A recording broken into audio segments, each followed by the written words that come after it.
എല്ലാ സജ്ജനങ്ങൾക്കും നമസ്കാരം. നമുക്ക് 13-ാം അധ്യായത്തിൻ്റെ ബാക്കി ഭാഗത്തിലേക്ക് പ്രവേശിക്കാം. എല്ലാവർക്കും ശുഭദിനം ആശംസിക്കുന്നു. ദേവീ കൃപ എല്ലാവർക്കും ഉണ്ടാകട്ടെ എന്ന് പ്രാർത്ഥിക്കുന്നു. നമുക്ക് നോക്കാം.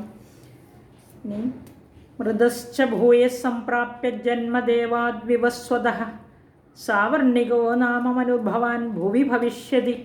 ഇവിടെ നമുക്ക് സ്വൽപ്പൈരഹോഭിർനിപദേ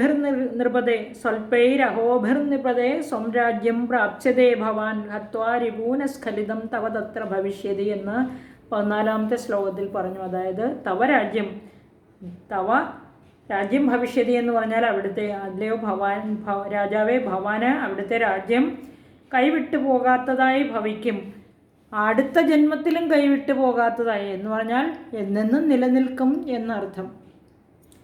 അങ്ങനെ ദേവി പറഞ്ഞു കഴിഞ്ഞ് വൈശ്യന് മോക്ഷത്തെയും കൊടുത്തു, രാജാവിന് രാജ്യത്തെയും നഷ്ടപ്പെട്ടു പോയ സൈന്യത്തോടുകൂടി ശത്രുവിൻ്റെ രാജ്യത്തെ സഹിതം മടക്കി കൊടുത്തു എന്നാണ് പറഞ്ഞിരിക്കുന്നത്. അതുപോലെ നമുക്ക് അടുത്ത 14-ാമത്തെ ശ്ലോകത്തിൻ്റെ 2-ാമത്തെ വരി മൃതശ്ച ഭൂയ സംപ്രാപ്യ ജന്മദേവാത് വിവസ്വതഃ സാവർണികോ നാമ മനുഭവാൻ ഭുവി ഭവിഷ്യതി. ഭവാൻ മൃതഃ ച ഭൂയഃ, അങ്ങ് മരിച്ചിട്ടും പിന്നെയും. ഭവാൻ മൃതഃ എന്ന് പറഞ്ഞാൽ അങ്ങ് മരിച്ചു, ച ഭൂയഃ എന്ന് പറഞ്ഞാൽ വീണ്ടും ഉണ്ടായി. വിവസ്വതഃ ദേവാൽ, വിവസ്വതൻ എന്ന് പറഞ്ഞാൽ വൈവസ്വതൻ സൂര്യനാണ്. സൂര്യദേവങ്കൽ നിന്ന് ജന്മസംപ്രാപ്യ, ജന്മത്തെ പ്രാപിച്ചിട്ട്, ഭുവി ഭൂമിയിൽ, സാവർണികഃ നാമ മനു, സാവർണി എന്ന പേരോടുകൂടിയ മനുവായിട്ട് ഭവിഷ്യതി ഭവിക്കും എന്ന് വീണ്ടും പറഞ്ഞു. അതായത് കഴിഞ്ഞ ജന്മത്തിലും സാവർണിയായിരുന്നു, ഇനി മരിച്ചിട്ട് വീണ്ടും ജനിക്കുന്നതും സാവർണി എന്ന പേരോടുകൂടിയ മനുവായിട്ടായിരിക്കും എന്ന് ഈ സുരധനെ ദേവി വീണ്ടും ആശീർവദിക്കുകയാണ്. ഭഗവാൻ ഈ ശരീരത്തെ ഉപേക്ഷിച്ചു എന്ന് പറഞ്ഞാൽ മരിച്ചതിന് ശേഷം പിന്നെയും ഭൂമിയിൽ സൂര്യനിൽ നിന്ന് ജനിച്ചിട്ട്, അതായത് സൂര്യദേവങ്ങളിൽ നിന്ന് ജനിച്ചിട്ട് സാവർണി എന്ന പേരോടുകൂടിയ മനുവായി ഭവിക്കുമെന്ന് പറഞ്ഞാൽ ജനിക്കുമെന്ന് ഇവിടെ അർത്ഥം. വീണ്ടും ജന്മമെടുക്കുമെന്ന്. അതായത് സൂര്യപത്നിയുടെ പേര് നമ്മൾ 1-ാമത്തെ അധ്യായത്തിൽ പഠിച്ചിരുന്നു, സവർണ എന്നാണെന്ന്. സവർണ എന്ന വാക്കിനർത്ഥവും പറഞ്ഞിരുന്നു. നല്ലവണ്ണം സ്തുതിക്കപ്പെട്ടവൾ എന്നർത്ഥമുണ്ട്, സൂര്യനെ പോലെ ശോഭയാർന്നവൾ എന്നർത്ഥമുണ്ട് എന്ന് പറഞ്ഞിരുന്നു. ഇനി സാവർണി എന്ന് പറഞ്ഞാൽ സൂര്യതനയനായ 8-ാമത്തെ മനുവാണെന്നും നമ്മൾ പറഞ്ഞിരുന്നു. ആ എല്ലാ മനുക്കളുടെയും പേരും പഴയ പറഞ്ഞ വീഡിയോയിൽ ഇട്ടിട്ടുണ്ടായിരുന്നു. എല്ലാവരും ഓർക്കുന്നുണ്ടാവുന്നു എന്ന് ഞാൻ വിചാരിക്കുന്നു കേട്ടോ. അതായത് ഈ ബ്രഹ്മകൽപ്പത്തിൽ സ്വയംഭുവൻ, സ്വാരോജുഷൻ, ഔത്തമൻ, താമസൻ, രൈവതൻ, ചാക്ഷുഷൻ, ഈ 6 മനുക്കളും കഴിഞ്ഞ് ഇപ്പോൾ 7-ാമത്തെ വൈവസ്വത മനുവിനെയാണ് പറഞ്ഞിരിക്കുന്നത്. വൈവസ്വതൻ എന്ന് പറഞ്ഞാൽ സൂര്യപുത്രൻ എന്ന് പറഞ്ഞല്ലോ. 8 മുതൽ 12 വരെയുള്ള 5 സവർണയുടെ പുത്രന്മാരാണ്, അതായത് സാവർണി മനുക്കളാണ്. 13-ാമത്തവൻ രൗച്യൻ, 14-ാമത്തെ ആൾ ഭൗത്യൻ. ഇങ്ങനെയാണ് 14 മനുക്കൾ. ഇതിൽ 8-ാമത്തെ സാവർണി മനുവിൻ്റെ ഉൽപ്പത്തിയാണ് ഈ മാർക്കണ്ഡേയ മുനി ശിഷ്യനോട് പറഞ്ഞു വരുന്നത് എന്നാണ് പറയുന്നത്. സാവർണി എന്ന് പറഞ്ഞാൽ സവർണയുടെ പുത്രൻ എന്ന് ഞാൻ പറഞ്ഞിരുന്നു അല്ലേ. അതായത് നല്ല സ്തുതിയോടുകൂടി വർത്തിക്കുന്നവളെന്നും അർത്ഥമുണ്ട്. അല്ലെങ്കിൽ സൂര്യനെ പോലെ ശോഭിക്കുന്ന, സൂര്യനോട് സമാനമായ വർണ്ണത്തോടു കൂടിയ ആ സവർണയുടെ പുത്രനായതുകൊണ്ടും സാവർണി മനു എന്നർത്ഥമുണ്ട്. അല്ലെങ്കിൽ പിന്നെ സൂര്യപുത്രൻ, നമുക്കറിയാം ശനീശ്വരൻ സൂര്യപുത്രനാണ്, ഛായയുടെ പുത്രനാണ് എന്ന് ഞാൻ സൂചിപ്പിച്ചിരുന്നു. അപ്പോൾ ഇവിടെ നമ്മൾ സാവർണി സൂര്യതനയൻ എന്ന് പറഞ്ഞ ആ പഴയ 8-ാമത്തെ മനുവിനെ തന്നെയാണ് പറഞ്ഞിരിക്കുന്നത്. 8-ാമത്തെ സാവർണി മനുവായിട്ട് വീണ്ടും ജനിക്കുമെന്നും ആ മനുവിന് വീണ്ടും എല്ലാ സൗഭാഗ്യങ്ങളും തിരിച്ചു കിട്ടും. സാവർണികോ നാമ മനുർഭവാൻ ഭുവി ഭവിഷ്യതി, ഭൂമിയിൽ ജനിക്കും, ഭൂമിയിൽ ഉണ്ടാകും എന്ന് ദേവി വീണ്ടും അനുഗ്രഹിക്കുകയാണ്. ഇനി മൃതശ്ച ഭൂയഃ, മൃതശ്ച എന്ന് പറഞ്ഞാൽ മരിച്ചിട്ട് വീണ്ടും ജനിക്കും. സംപ്രാപ്യ ജന്മ ദേവാദ് വിവസ്വതഃ, സൂര്യദേവനിൽ നിന്ന് വീണ്ടും മകനായി ജനിക്കും. സാവർണികോ നാമ മനു, സാവർണി എന്നു പേരായ മനുവായി ഭവാൻ ഭൂമിയിൽ സംഭവിക്കും എന്ന് പറയുകയാണ്. ഭവിഷ്യതി ഭവിക്കും. അങ്ങനെ അടുത്ത ശ്ലോകം നോക്കാം. വൈശ്യവര്യ ത്വയാ യശ്ചവരോ തസ്മോഭിവാഞ്ചിതഃ വൈശ്യവര്യസ്ത്വയാ യശ്ചവരോസ്മത്തോഭിവാഞ്ചിതഃ തം പ്രയച്ഛാമി സംസിദ്ധ്യൈ തവ ജ്ഞാനം ഭവിഷ്യതി. വൈശ്യവര്യ എന്ന് പറഞ്ഞാൽ ശ്രേഷ്ഠനായ വൈശ്യശ്രേഷ്ഠ. ത്വയ യഹ ച വരോസ്മത്തോഭിവാഞ്ചിതഃ അസ്മത് വരം എന്ന് പറഞ്ഞാൽ എൻ്റെ വരം. അഭിവാഞ്ചിതഃ അഭിവാഞ്ചിതമായ താങ്കൾക്ക് ആവശ്യപ്പെട്ട വരം, ആഗ്രഹിച്ച വരം. ത്വയ എന്നാൽ എന്ന് പറഞ്ഞിരിക്കുകയാണ്. ത്വയം തം ആ വരത്തെ സംസിദ്ധ്യൈ പ്രയച്ഛാമി മോക്ഷത്തിനായിക്കൊണ്ട് തരുന്നുണ്ട് എന്ന് വൈശ്യനോടും പറഞ്ഞു. അസ്മത്തഃ എന്ന് പറഞ്ഞാൽ എങ്കൽ നിന്ന്. യഹ വരഹ ച അഭിവാഞ്ചിതഃ യാതൊരു വരം ഇച്ഛിക്കപ്പെട്ടോ ആഗ്രഹിക്കപ്പെട്ടുവോ അത് തം ആ വരത്തെ സംസിദ്ധ്യൈ പ്രയച്ഛാമി മോക്ഷത്തിനായിക്കൊണ്ട് സിദ്ധിക്കായിക്കൊണ്ട് തവജ്ഞാനം ഭവിഷ്യതി ആ ഭവാന് ബ്രഹ്മജ്ഞാനം ഉണ്ടാകുമെന്നാണ്. അതാണ് പ്രാജ്ഞൻ എന്ന വാക്കിൻ്റെ, അതായത് ബ്രഹ്മജ്ഞാനം, അറിവുള്ളവൻ എന്നാണ് അപ്പോൾ ശരിക്കും നമ്മൾ മനസ്സിലാക്കേണ്ടത്. അല്ലയോ വൈശ്യശ്രേഷ്ഠ, ഭവാൻ എന്നിൽ നിന്ന് ഏതൊരു വരത്തെയാണോ ആഗ്രഹിച്ചത് ആ വരത്തെ ഭവാന് മോക്ഷത്തിനായിക്കൊണ്ട് ഞാൻ തരുന്നു, അങ്ങേക്ക് ബ്രഹ്മജ്ഞാനം സിദ്ധിക്കുമെന്ന് ദേവി പറഞ്ഞു. വൈശ്യവര്യ, ഇനി ഇവിടെ ഒന്നുകൂടെ വായിക്കാതെ. വൈശ്യവര്യ ത്വയായശ്ചവരോസ്മത്തോഭിവാഞ്ചിതഃ തം പ്രയച്ഛാമി സംസിദ്ധ്യൈ തവജ്ഞാനം ഭവിഷ്യതി. ഇവിടെ 16ാമത്തെ ശ്ലോകം കഴിഞ്ഞു. അതിൻ്റെ 2ാമത്തെ വരിയാണ്. അത് മാർക്കണ്ഡേയ ഉവാച എന്നാണ് പറഞ്ഞിരിക്കുന്നത്. മാർക്കണ്ഡേയ മുനി വീണ്ടും പറയുകയാണ്. ഇതി ദത്വാതയോർദേവി യഥാഭിലഷിതം വരം ബഭൂവാന്തർഹിതാ സദ്യോ ഭക്ത്യാ താഭ്യാം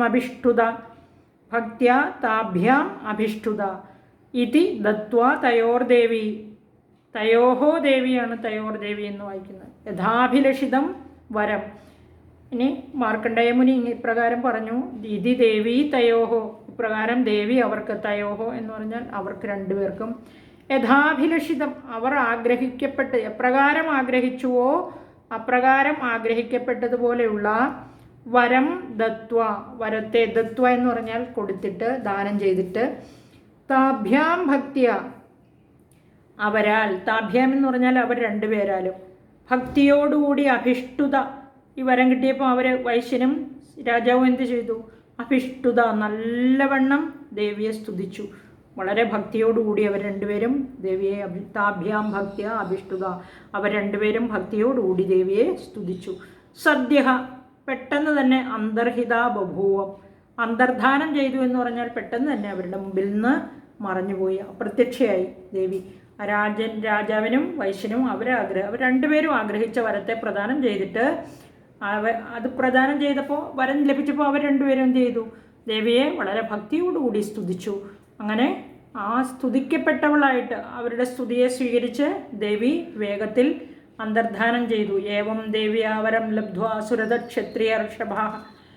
ഏവം ദേവ്യ, ഇപ്രകാരം ദേവ്യാ വരം ലബ്ധ്വാ, ദേവിയിൽ നിന്ന് വരം ലഭിച്ചിട്ട്, സുരഥ ക്ഷത്രിയർഷഭ എന്ന് പറഞ്ഞാൽ ക്ഷത്രിയ ശ്രേഷ്ഠനായ സുരഥ മഹാരാജാവ്, സുരഥൻ എന്ന ക്ഷത്രിയനായ മഹാരാജാവ് വരം ലബ്ധ്വ, വരം ലഭിച്ചിട്ട്, ദേവ്യാഹ വരം ലബ്ധ്വ, ദേവിയിൽ നിന്ന് വരത്തെ ലഭിച്ചിട്ട്, സൂര്യാജന്മ സമാസാദ്യ സാവർണിർഭവിതാ മനുഹു.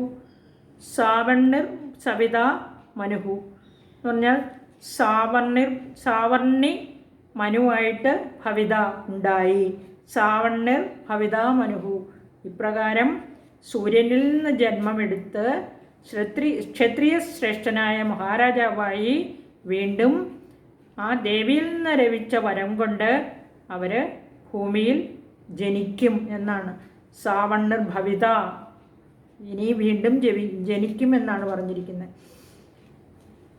ഈ ജന്മം അവസാനിക്കുന്നു, മരിച്ചിട്ട് വീണ്ടും അതായത് വീണ്ടും സാവർണിർ ഭവിതാ മനു എന്ന് 2 പ്രാവശ്യം ജപിക്കണം എന്ന് പറഞ്ഞിട്ടുണ്ട്. മൊത്തം 3 പ്രാവശ്യം.